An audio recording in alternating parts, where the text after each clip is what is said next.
Good morning student, welcome to my YouTube channel talent education point online classes. मैं धीरेन्द्र सिंह आपका इस YouTube channel पे स्वागत करता हूं। ईश्वर से प्रार्थना करता हूं कि आप सब कोरोना जैसी भयंकर महामारी से स्वस्थ होंगे, सुरक्षित होंगे, तहे दिल से आप सोशल डिस्टेंसिंग एवं लॉकडाउन का पालन कर रहे होंगे। इन्हीं सभी शुभकामनाओं के साथ शुरू करते हैं आज की हमारी कक्षा का टॉपिक, जो कि हरियाणा जीके के ऊपर आधारित है। जैसे कि आप जानते हैं, हरियाणा जीके में हमारी डिस्ट्रिक्ट सीरीज चल रही थी। उस डिस्ट्रिक्ट सीरीज में हमने कुछ डिस्ट्रिक्ट्स को कवर कर लिया था, जिसमें अंबाला, चरखी दादरी, रेवाड़ी, महेंद्रगढ़ इत्यादि थे, और फरीदाबाद, ये डिस्ट्रिक्ट्स हमने कवर कर लिए थे। आज हम एक ऐसे ऐतिहासिक जिले के बारे में बात करने जा रहे हैं जिसका इतिहास में बहुत महत्वपूर्ण स्थान है, ठीक है, और जो कि एक महाभारत से रिलेटेड भी करनाल जिसको बोला जाता है एक जिला है।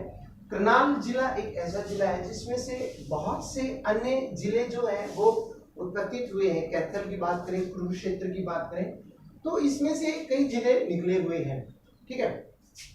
इसके अलावा जैसे कि आप जानते हैं कि करनाल की जब हम बात करें, करनाल जो है राजा करण सिंह के ऊपर आधारित है, ठीक है। करनाल की जब बात करें, राजा करण जो थे, आपने राजा करण के नाम से करनाल बना।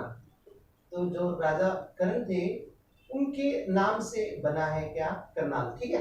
करनाल के अलावा जो करनाल में जो राजा कर्ण है उनकी एक झील है, राजा कर्ण की झील है, जिसका बहुत महत्व है, ठीक है। इसको समझने के लिए आपको थोड़ा सा बैकग्राउंड हिस्ट्री में जाना पड़ता है कि भाई जो दुर्योधन था, दुर्योधन ने अंग देश का जो राजा था कर्ण, अंग देश के राजा, अंग देश का राजा घोषित किया था किसको, कर्ण को। और ये जान के आपको बहुत हैरानी होगी कि कर्ण जो थे वो एक बहुत ही बहादुर धनुर्धर थे।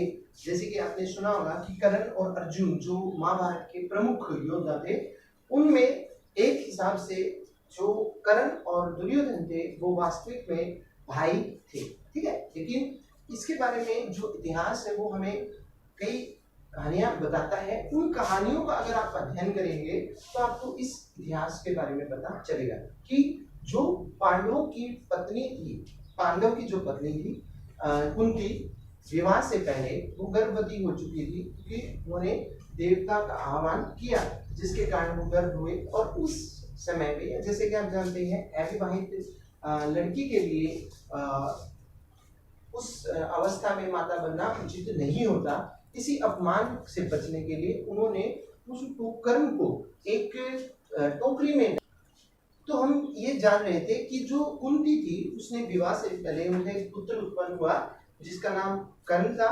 वो विवाह के से पहले उत्पन्न होने के कारण कुंती की व्यवस्था थी कि वो अपने पुत्र के रूप में कर्ण को स्वीकार न कर सकी, अविवाहित होने के कारण। तो उन्होंने एक टोकरी में कर्ण को, जब वो छोटे थे, शिशु थे, उस समय टोकरी में डाल के नदी में उनको बहा दिया। वहीं पे जो मावेट था, ज्वाल था, उसने उसको प्राप्त किया, टोकरी में उसका पालन पोषण किया, जो कि नीची जाति का माना जाता था। और इस तरह से सूत काटने वाला था, सूत पुत्र कहलाए कौन, कर्ण। कर्ण जो थे वो क्या थे, कर्ण को सूत पुत्र भी कहा जाता है, कर्ण को सूत पुत्र कहा जाता है, ठीक है। इसके अलावा कर्ण के बारे में आपको एक चीज और बताता हूं मैं। कर्ण के बारे में एक प्रसिद्ध कहानी है कि जो कर्ण के गुरुदेव थे, उनको जो गुरु थे द्रोणाचार्य, उनसे वो शिक्षा ग्रहण करना चाहते थे, लेकिन उनकी विवशता ये थी कि वो सूत पुत्र के नाम से प्रसिद्ध थे। एक्चुअल में पांडवों को ये ज्ञात नहीं था कि वो उनके पुत्र हैं, उनके भाई हैं। तो पांडव उनको भाई के रूप में स्वीकार नहीं कर सके। लेकिन कर्ण को इस चीज का पता बाद में चला कि कुंती उनकी माता है और पांडव उनके भाई हैं। उस समय पे जब कुंती अपने पुत्र अर्जुन के लिए अर्जुन के बचाव के लिए मदद मांगने गई, तो कर्ण ने कहा था कि मैं आपकी किसी संतान को नहीं मारूंगा, सिर्फ मेरा मुकाबला एक योद्धा से होगा। किसके कारण, किससे होगा? वो अर्जुन से, जो श्रेष्ठ धनुर्धर थे। अब जो कर्ण थे, इनके लिए एक प्रचलित कहानी और भी है कि कर्ण के जो गुरु थे वो एक दिन कर्ण के पैरों में, जैसे गोडे बोलते हैं ना, गोडे में सिर रख के सो रहे थे और उस समय पे एक बिच्छू या कोई जानवर जो है वो कर्ण को लड़ा। ठीक है, अब गुरुजी की नींद भंग नहीं करना चाहते थे, इसलिए वो उस दर्द को सहन करते रहे, जिनके कारण उनका जो रंग था वो नीला पड़ गया और दर्द से वो पीड़ित थे। उसी समय गुरु की जो वो नींद थी वो खुली और उन्होंने देखा कि कर्ण के बिच्छू लड़ा हुआ है। ठीक है, और फिर गुरु ने देखा कि मैं जिसको शिक्षा दे रहा हूं वो वास्तव में क्षत्रिय नहीं है, तो उन्होंने कर्ण को अभिशाप दे दिया कि युद्ध के समय एक समय ऐसा आएगा कि जो भी विद्या आपने सीखी है वो आपके दिमाग से या बुद्धि से लुप्त हो जाएगी।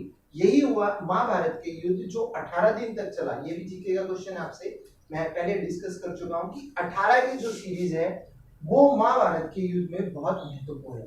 ठीक है, 18 अध्याय है, 18 दिन तक चला। ठीक है, और ऐसे आप इनको समझ सकते हैं।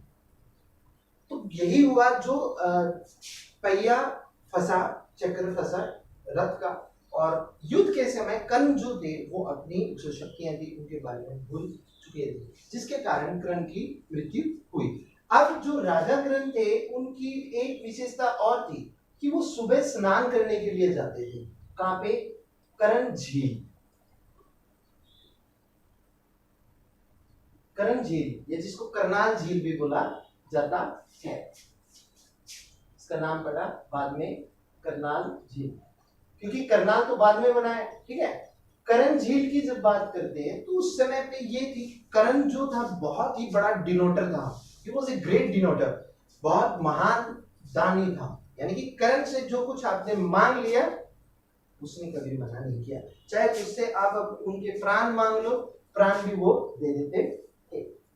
तो अब युद्ध के समय प्रॉब्लम थी, समस्या थी कि अगर कर्ण के पास दो चीजें ऐसी थी, एक तो कवच और दूसरा कुंडल, अगर ये दो चीजें कर्ण के पास हैं तो कर्ण की मृत्यु अनिश्चित है, कर्ण को कोई नहीं मार सकता। उस समय पे छल किया गया कर्ण की मृत्यु के लिए। जो इंद्र देवता थे उन्होंने रूप धारण किया एक ब्राह्मण का, और जब कर्ण स्नान कर रहे थे